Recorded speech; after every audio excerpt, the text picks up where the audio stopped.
My name is Hannah Benedict, and this is my audience. Okay. On November 24th, 1946, the world was introduced to one of the most dangerous men, Theodore Robert Bundy. Ted Bundy shocked the world with the different crimes he committed. Ted Bundy's story is not like anybody else. It is important to learn about Ted Bundy's life and how his actions changed the lives of many others. I have always been interested in understanding the minds of serial killers and researching their stories. Today we are going to discuss Ted Bundy's life before his crimes, all of the crimes he committed, and the victims affected by them, and his Florida trial. Ted Bundy was born in 1946 to Eleanor Louise Cowell, but was raised by his grandparents. Bundy was told his mother was his sister to hide the fact that his mother was ashamed and embarrassed by his birth. At a young age, Bundy was interested and fascinated by things that most kids his age weren't. According to Biography.com editors, in an article called Ted Bundy Biography, published April 2, 2014, he became very intrigued by knives at the age of 3. In his teenage years, his dangerous personality poked out a little more. He liked to peek in others' windows and watch them. Ted Bundy was a very intelligent man. In high school, he was successful in the academic side of school, but not the social part. Bundy attended and graduated from the University of Washington. Although he was accepted into the law school in Utah, he got his degree in psychology. During college, Bundy met Elizabeth Tufbar. They were in a pretty serious relationship, and Bundy assisted Elizabeth in caring for her daughter Molly. All of Bundy's peers described him as bright and charming. He seemed as though he had no secrets, but he had several dark hidden crimes. He spent his free time working for a suicide hotline, and sparingly he would volunteer for the politician Nelson Rockefeller. According to the article Ted Bundy, written by John P. Jenkins, published January 20th, 2021, he developed a series of apparently normal relationships with women. Right here is Ted Bundy at a young age. This is actually his mom, Eleanor, and this was his girlfriend and her daughter, Molly. Now that we have discussed the early life of Ted Bundy, let's take a look at the horrible and disgusting crimes he committed. According to the article Ted Bundy, How He Was Caught, crucial evidence written by Becca Van Sambek, accessed October 24, 2021, he confessed to killing around 30 young women in the 1970s. He left a trail of bodies across the United States. Bundy's girlfriend had suspicions about him because of the drawing of the man named Ted, who was last seen with multiple missing women.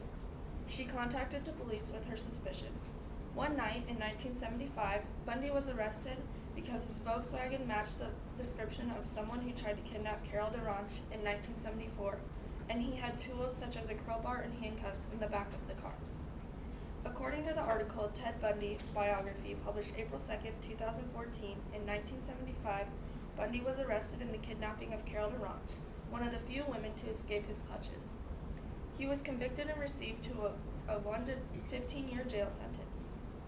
After his arrest, he was also sent to Colorado for the trial of the nurse Karen Campbell, who was murdered while on vacation at a ski resort. For his trial, Bundy wanted to defend himself and be his own lawyer. Because of this, he was allowed to use the library at the courthouse. This is when he jumped from the library window and escaped from prison for a few days. This was just the start of his crimes. After being located and transferred to Colorado Springs, that didn't stop the prison escapes. He escaped prison once again, but when he was found, they sent him to Florida. Bundy found himself in Tallahassee, Florida. While in Florida, Bundy broke into the sorority Chi Omega at Florida State University and viciously attacked 4 of the sorority members, killing 2. After the sorority attack, he made his way to an apartment where another Florida State student lived. He beat her to the point of breaking her jaw, and one of the nerves to her ear was cut off. This was one of the worst crimes he committed. Bundy committed his last crime on February 9, 1978. He kidnapped Kimberly Leach, a 12-year-old girl, from her school in Florida. Not only did he kidnap her, but he raped and killed her as well.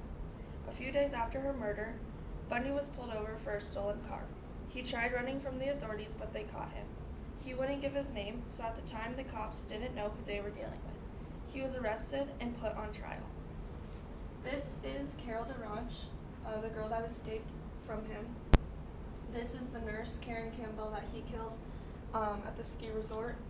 These were the 2 girls he killed at Chi Omega, and this was the girl that escaped and was able to pick him out. And this is Kimberly Leach, and these are pictures of a few more of his other victims.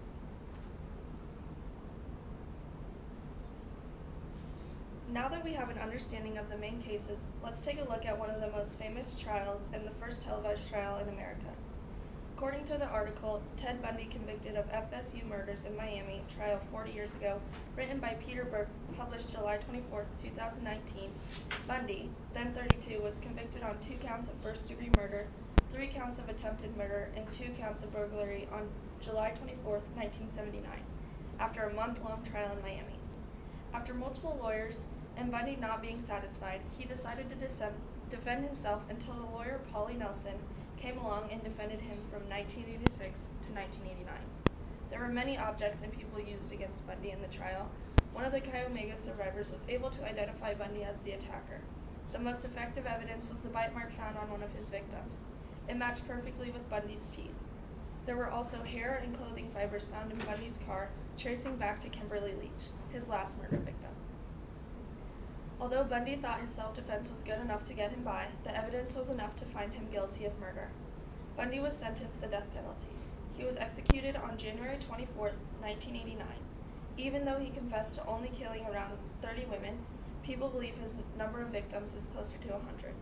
According to the article, Ted Bundy, How He Was Caught, Crucial Evidence, written by Becca Van Sambek, accessed October 24, 2021, in his last interview, he claimed that he felt no guilt because it's very unhealthy and does terrible things to the body.